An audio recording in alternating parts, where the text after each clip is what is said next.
Bom, pessoal, mais uma aula de estatística, certo?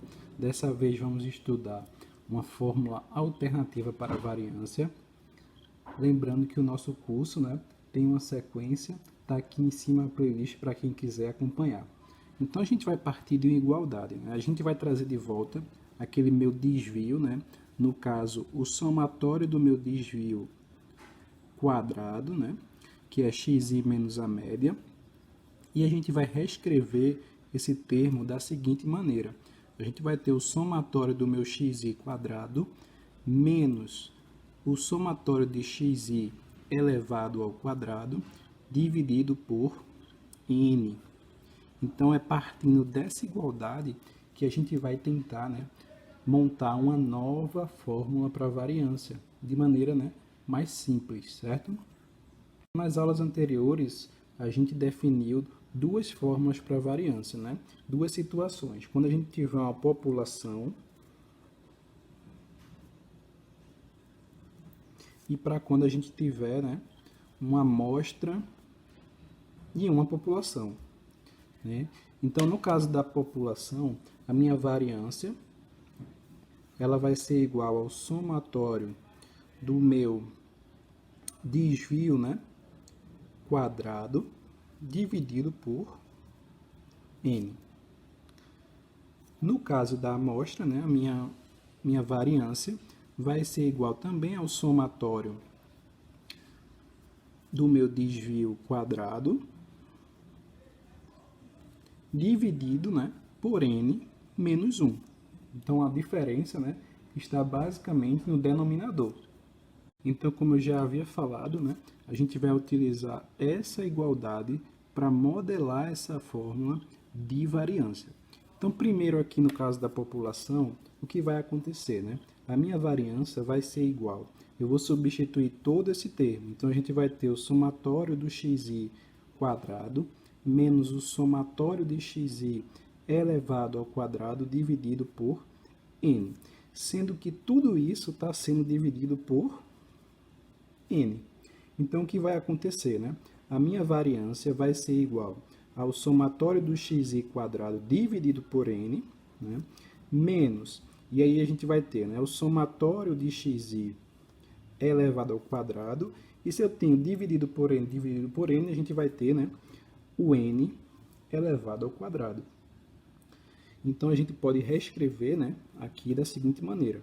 A gente vai ter o somatório do xi quadrado dividido por n, menos, e aí eu vou colocar em evidência esse quadrado. Eu vou ter o somatório de xi dividido por n, tudo isso aqui elevado ao quadrado. Ou seja, o que a gente pode dizer agora? Que a minha variância vai ser igual ao somatório do meu xi quadrado dividido por n, ou seja, é a mesma coisa que dizer que a média do meu xi quadrado, certo? Menos o que é o somatório de xi dividido por n. É a mesma coisa que a média, ou seja, menos a média ao quadrado.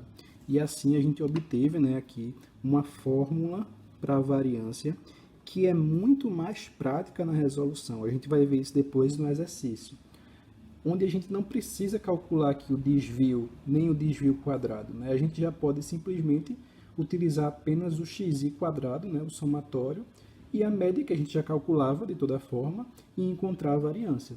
Então, dessa maneira aqui, é muito mais rápido encontrar a variância, sendo que essa fórmula é apenas para o caso de população. Para o caso de amostra, a gente também vai tentar aqui fazer a substituição. O que vai acontecer? A minha variância vai ser igual.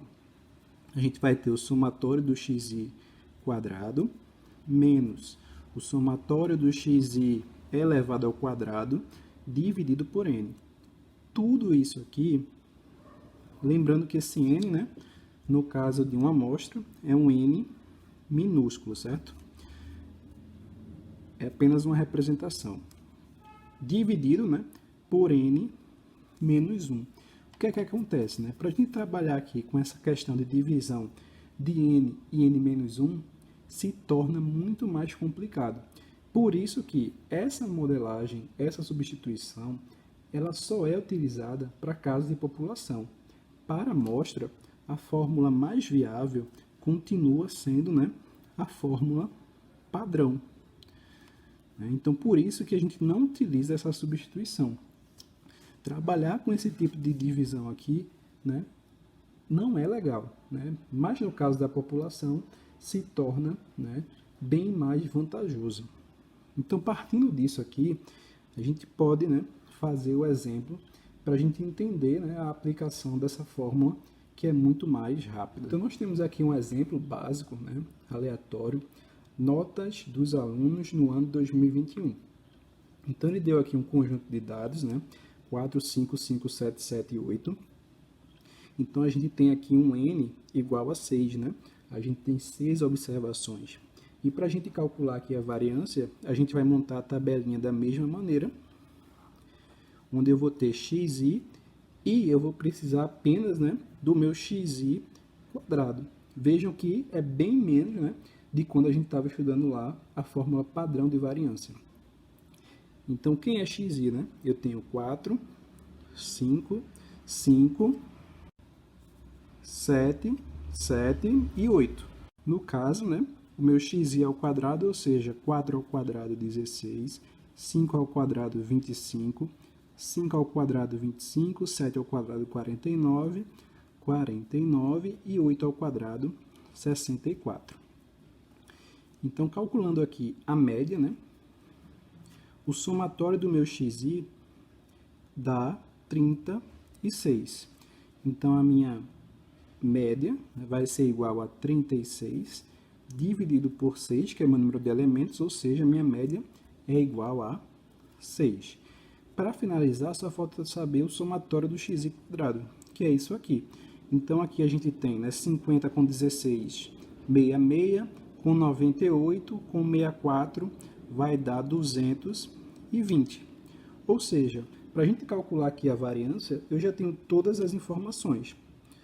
Eu vou ter 220, que é o somatório do meu xi quadrado, dividido por n, que é 6, menos a minha média ao quadrado, 6 ao quadrado. Então, 220 dividido por 6 vai dar aproximadamente 36,666, menos 6 ao quadrado, que é 36. Então, a minha variância, né, vai ser igual a 0,666. Observem, né, que é muito mais prático trabalhar com a segunda fórmula, né, porque a gente só precisa basicamente de uma informação, que é o xi quadrado, diferente, né, da primeira, que a gente tinha que descobrir aqui tanto o desvio como o desvio quadrado para encontrar a variância. Bom, pessoal, estamos encerrando por aqui. Se gostou do vídeo, deixa o like, siga o canal. Até a próxima e obrigado.